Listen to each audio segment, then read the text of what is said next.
som, d'on venim, on anem... Doncs som els llengüaferits, tu ets el David, jo soc la Ies, venim ara del Penedès i de Sabadell a fer ruta. No, però jo parlava la llengua, d'on ve, cap on va, sí, home, estava filosofant molt, sí.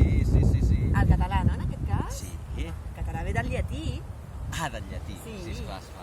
Doncs, per què no anem a l'època romana i mirem les arrels del llatí? Oh, sí. Som-hi? Sí, som-hi. Vinga, anem. Oh, sí. Estic engrescada, tu. Però què fas així, tu?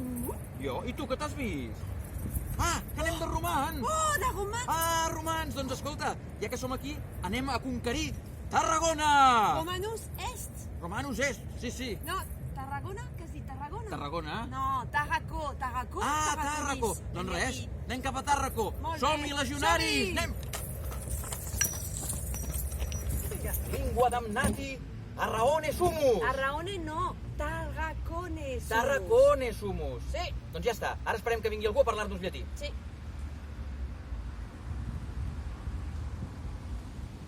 A veure, aquells de la quàdriga... Escolta, aquí no hi ha ningú que parli llatí, No. Què fem? Doncs... T'estan mirant. Sí, anem a veure algú que parli llatí. Va, a veure si trobem algú. No ho sé, mirem. Sí. Va.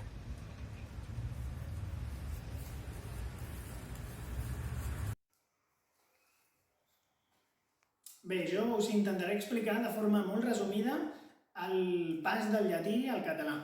Per començar, el llatí es va parlar durant més de 12 segles, és a dir, que no era la mateixa llengua durant tota la seva vida. Llavors, en el cas del català, hem d'oblidar-nos del llatí clàssic i començar a parlar del llatí tardà, i a més d'una variant diastràtica diferent, que seria el sermo rusticus. El sermo rusticus era la llengua que parlava el poble, perquè va ser el poble, comerciants, soldats, els que es van encarregar de fer la conquesta militar de la península ibèrica. El llatí vulgar era una forma diferent del llatí que es parlava a partir del segle III. Fins al segle VIII no parlem del naixement de les llengües romàniques, no només el català, sinó el castellà, el gallec o diferents variants com l'astur-leonès. Els factors que considero més importants són l'economia lingüística, la influència del substrat i el concepte de la llengua viva. Doncs som-hi, m'ha agradat molt el que ha explicat el Dani, Molt professional. Gràcies, Dani. Molt. Llavors ja en sabem més de l'evolució del llatí al català! Però què fas amb aquestes ulleres, tu? Escolta, ara hem vist d'on va venir el català, però amb aquestes ulleres veuré el futur de la llengua. Si m'hi fixo, veuré cap on va el català. Vols dir? Sí, segur, fes-me cas.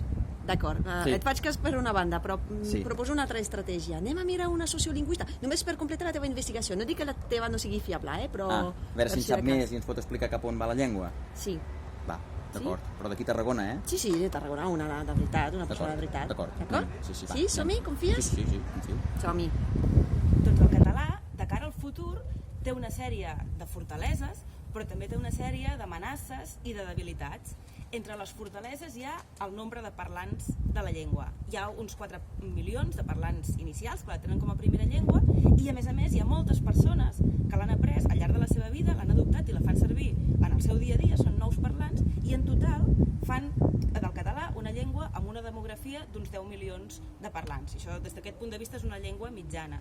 A més, el català és present en àmbits de prestigi com les institucions, la televisió, l'escola, etc. No? És una llengua establerta des d'aquest punt de vista. Entre les amenaces i les debilitats hi ha el fet que els territoris de parla catalana formen part dels estats espanyol i francès i italià, en el cas de l'Alguer, que són estats que tradicionalment i també actualment han tendit a la homogeneïtzació lingüística i això evidentment no beneficia les llengües diferents del castellà, el francès i l'italià que hi ha dintre d'aquests estats.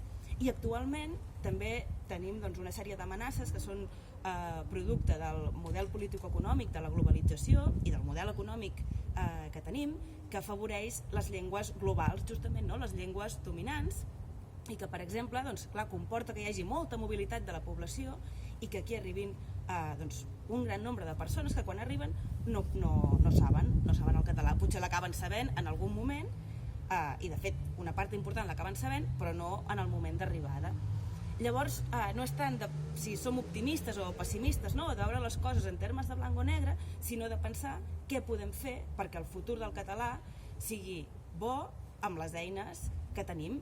I d'una banda tenim doncs, les polítiques lingüístiques, no? Que ataquen les causes més estructurals que comporten la minorització del català, però també tenim l'acció que podem fer els parlants en el nostre dia a dia, que és bàsicament parlar-lo i parlar català sempre que ens entenguin, que és en la majoria de casos, i a més, fer prevaldre els nostres drets lingüístics. I això ho podem fer doncs, a l'hora de consumir, a l'hora de comprar, a l'hora de posar doncs, el mòbil o l'ordinador en català, etc.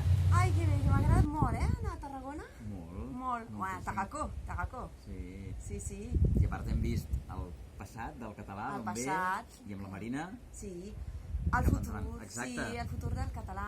Jo crec que hem de ser molt positius, no? És molt important. És en molt el fons depèn de important. nosaltres, per Sí, tant... sí. Hem de viure la vida, hem de ser positius, hem de tenir il·lusions, i mireu, jo em quedaré amb una expressió en llatí que es diu carpe diem, perquè és una expressió que vol dir això, doncs gaudir el dia, gaudir el moment. I això ho podem fer en qualsevol llengua, però ara en català. Carpe diem, m'ha agradat. Saps què et dic, Jess? Doncs mira, jo encara diria més. Els llatins deien que les paraules se les emporta el vent, que el que és important és deixar-les escrites. Verba volen, scripta manen. Uau. Així que... Som-hi. Som-hi.